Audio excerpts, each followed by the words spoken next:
Còn các chị nếu mà muốn đi mót được chưa, vào vườn nhà nước mót. Còn anh cứ quay thoải mái được chưa. Còn nếu ai sai người ấy sẽ chịu trách nhiệm được chưa. Còn đây này em nhắc nhở. Còn nếu đáng ra em đưa lên xã nhá, công an xã sẽ làm việc các anh các chị được chưa. Còn đây tang chứng và chứng có được chưa. Còn đây là vườn tư nhân, người ta sẽ không cho các anh vào. Mua cái cả mua đây là nói thật là anh mới mót. Thế giờ anh để anh cho mót cả ngày vài Còn anh đây là gì với mấy người đấy? con rồi đâu. Con anh làm sao em biết? Sao anh lại hỏi con anh đâu? Con anh có vào đây Nó không? bỏ về nó bị té, nói là các anh đuổi. Đấy Đuổi nhá. nó nhỏ xíu, nó đuổi nó bị ngã té bị đau đó. Nó về nhà báo cho tôi mới vào đây đó. Rồi anh vào đây đúng không? Em chưa đuổi ra khỏi phạm vi vườn Anh em làm chưa? giống như đi trộm, đi cạo, đi đồ trộm của các anh, đi mốt thế này lại nhắc nhau báo đi thôi. Rồi được rồi, nếu mà anh cảm thấy không đồng ý với sự này được chưa? Em sẽ gọi công an xuống đây làm việc. Được chưa? Tất cả những người này sẽ lên xã hết làm việc trên xã được chưa? Em sai em sẽ chịu trách nhiệm được chưa? Còn con anh vào đây không Anh em chưa làm biết. đàng hoàng được chưa? chứ, nhà nước mới gọi dừng lại đấy. Mới gọi dừng lại nhá, được chưa? Chưa ai đuổi nhá. lại. Đây có chị đúng không? Em chưa đuổi, mới đuổi tới đây mà chị đã bỏ chạy, em đã ở đứng lại, em chỉ bắt một người thôi. Gọi lại nhắc nhở, còn nếu ai chạy em sẽ đưa công an, nhờ công an xã xuống tận nhà được chưa? Còn Chu đi mót mua đất, đâu phải người ta đi Em nói cạo này, đi mót đổ. đất nó không là cái gì được chưa? Vô phá dây phá bát người ta là sao? Hả? Một người đi vào được, nhiều người đi vào được chứ. Nếu mà phải tài sản của anh có đồng ý không? Còn con anh vào đây không? Bây giờ hiện tại Đây có anh nhá. đất ở đó là đất người đồng bào á, không phải đất người Kinh đâu. Nếu Nhà anh nước nói- nó bán đi thôi. Anh nói đất người đồng bào thì anh có thể lên nhà nước, pháp luật người ta giải thích cho anh được chưa? Còn anh mang sổ lên. Người ta Đây đi mót ở đâu, người ta đi cạo đi đổ gì đâu mà các anh đuổi người ta, đưa người ta đi xã. Em đuổi em đuổi ai? Đuổi con anh á? Nó mới về báo đây nè.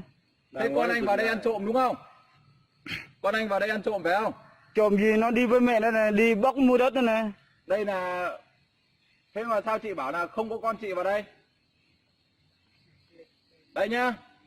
Bảo không có con vào đây ăn trộm đúng không? Đang nói dối đúng không? Anh cho mình mua mấy Đấy, đúng đó, anh nói đi trộm là được đó. Đi trộm mua đất là được đó. Thế cái đây là anh có quy ra tiền được không? Anh có quy ra tiền được không? Quy ra tiền được đúng không?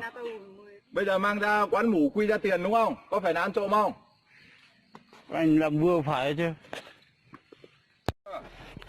Còn các chị nếu mà muốn đi mót được chưa, vào vườn nhà nước mót.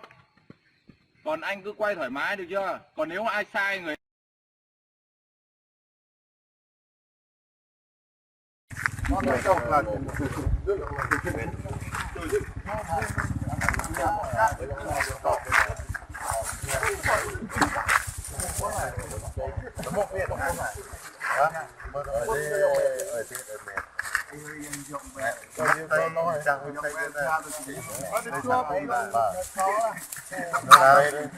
ba mà đây là một cái hạ cung của ba một nó trồng là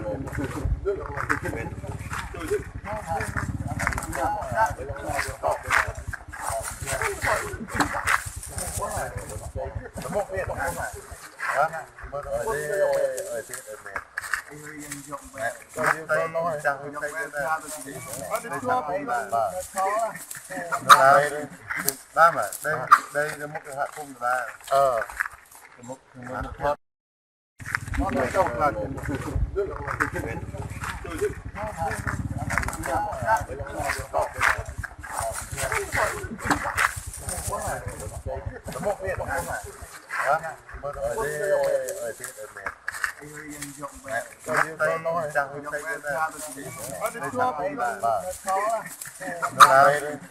ba mà đây là một cái hạ cung của ba một nó trồng là